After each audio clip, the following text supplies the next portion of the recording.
Welcome back to the Kaspa Silver YouTube channel. In today's video, I'm going to be covering a lot of news topics that have happened. The last one we did was over 4 weeks ago. So let's go ahead and get straight into it. To start, the Kaspa price is currently sitting at 10 cents with a current 24-hour volume of $136 million. Market cap sitting at 2.6 billion, and the ranking is currently at number 41. The current supply of Kaspa sitting at 26.14 billion.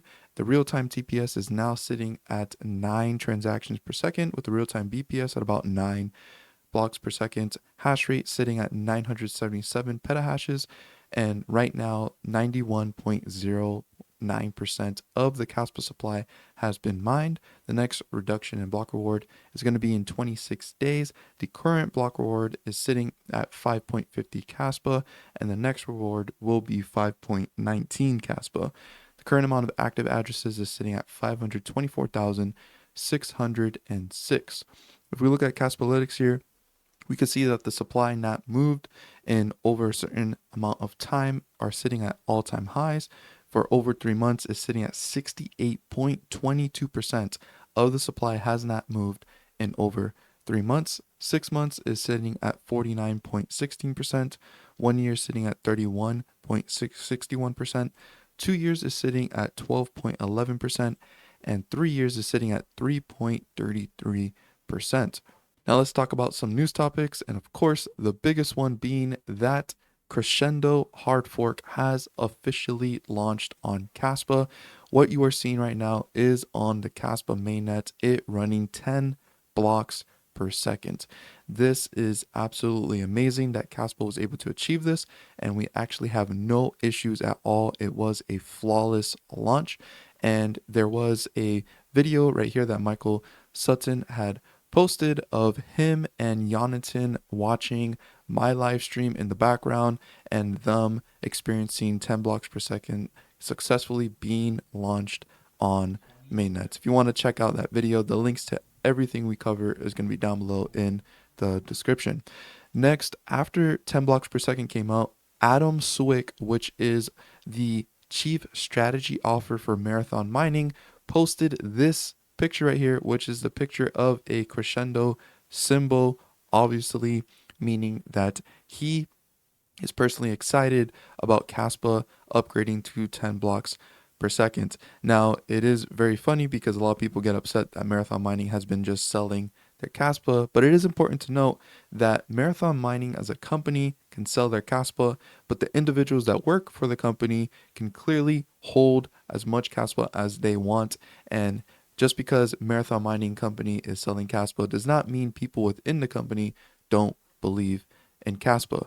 Next, we have this coming from crypto.com, a whole entire website dedicated to showing you how to purchase Kaspa. Now, if you try to follow this, you still can't buy Kaspa on crypto.com, but to me, I don't think they would make this website unless a listing for Kaspa is going to be coming soon. So we should probably expect something coming from crypto.com very soon here, but you can clearly see here that they have just made a step-by-step guide on how to buy Kaspa on their app specifically. This isn't just like how to buy it somewhere else. This is how to buy it on their app specifically. So hopefully we should be seeing a Kaspa listing very, very soon. Next, we have this announcement here from Rob letting us know that there is a new Kaspa Explorer being built. It says the beauty and vision of the upcoming Kaspa Crescendo inspires and motivates me to work on a new Kaspa Explorer.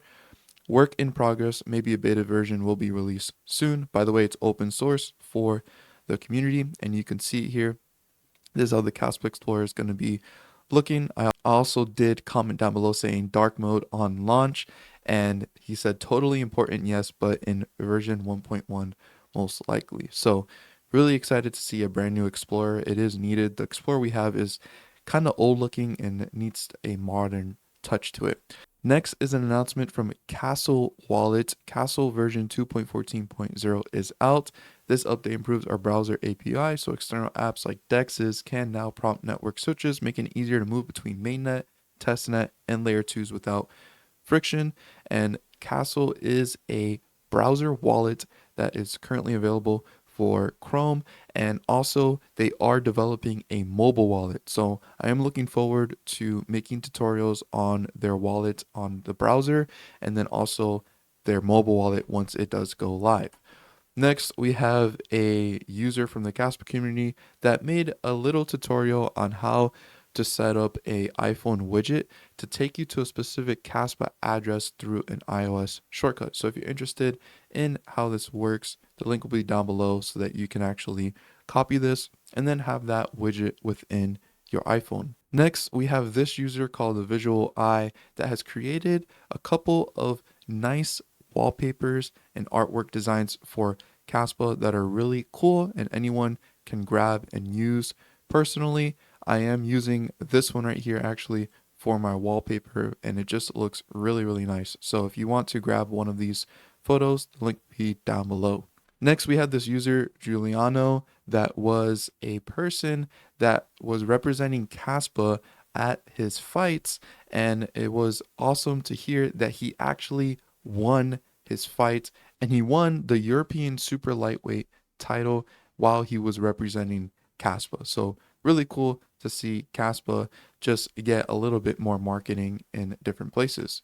The Kaspa domain just hit 23,000 plus domain inscriptions, which is pretty incredible. I would say out of all the KRC 20 stuff that's been created, the Kaspa domain one is the coolest one and one that I actually would support. I personally do have a domain called ksilver.cas, and it is basically just an easier way for someone to locate your address without having to copy the full entire address. You can literally just go into cas.fyi.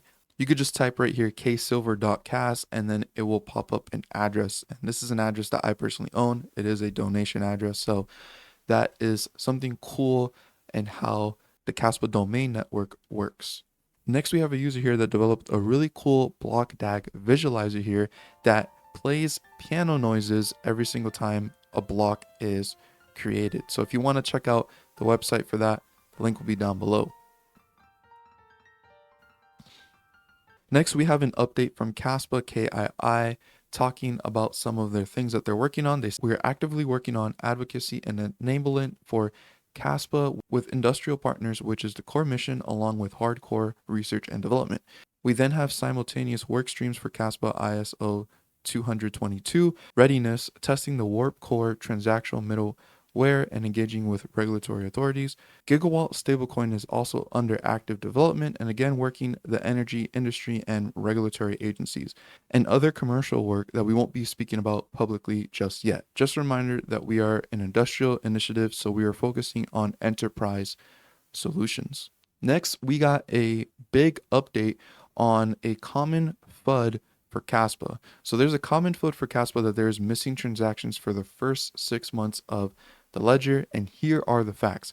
100% of all the data has been recovered of anything after February 10th, 2022.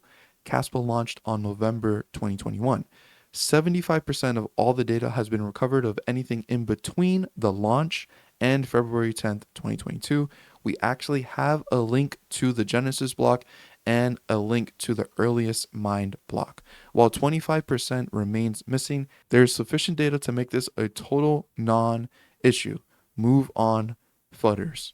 We could thank super typo underscore cast for working on this and parsing all the data so that we have more of the ledger. Next, we have the user by the name of Banana that is creating a decentralized point of sale solution created on the Kaspa network, and it's called Casway, the world's first decentralized point of sale solution. So really cool to see this come to life, but it's just going to be an easier way for people to implement Kaspa payments for their local businesses. Next, Coder of Stuff has created a solo mining reward simulator that allows you to input the information of how many days you want it to calculate, the number of miners, also your miner hash rate, the network hash rate, the block reward, and the averages block per day. And this will calculate how many blocks you should be receiving, which is especially important because 10 blocks per second does allow you to start solo mining, receive blocks at a much more consistent basis. Next, we have this from Kaspa.com announcing that decentralized swaps on Kaspa Layer 2 is coming soon. Swap tokens on Kaspa Layer 2 in just 3 seconds. On ETH, it takes 45 seconds, which is too slow. 10 blocks per second, speed of light execution, full decentralization. Kaspa.com is the DEX endgame. And this is just to show that Kaspa Layer 2 is going to be much better than Ethereum Layer 2s.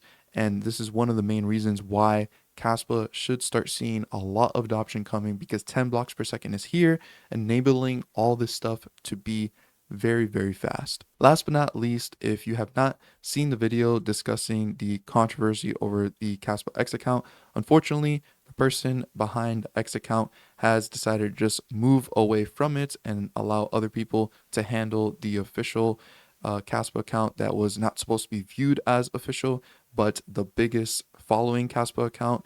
And he has created a new account called Kaspa Commons, and this account he'll be able to post basically anything he wants and not have to face any fears of people getting worked up about it not being decentralized enough. In my opinion, I think it was made out to be a much bigger deal than it needed to be, but nonetheless, Kaspa Commons is where it's at now. So go ahead, click the link down below, give a follow to this, as there will be really great posts coming out from this account about Kaspa. Thank you for watching the video. Please leave a comment down below if you have any questions.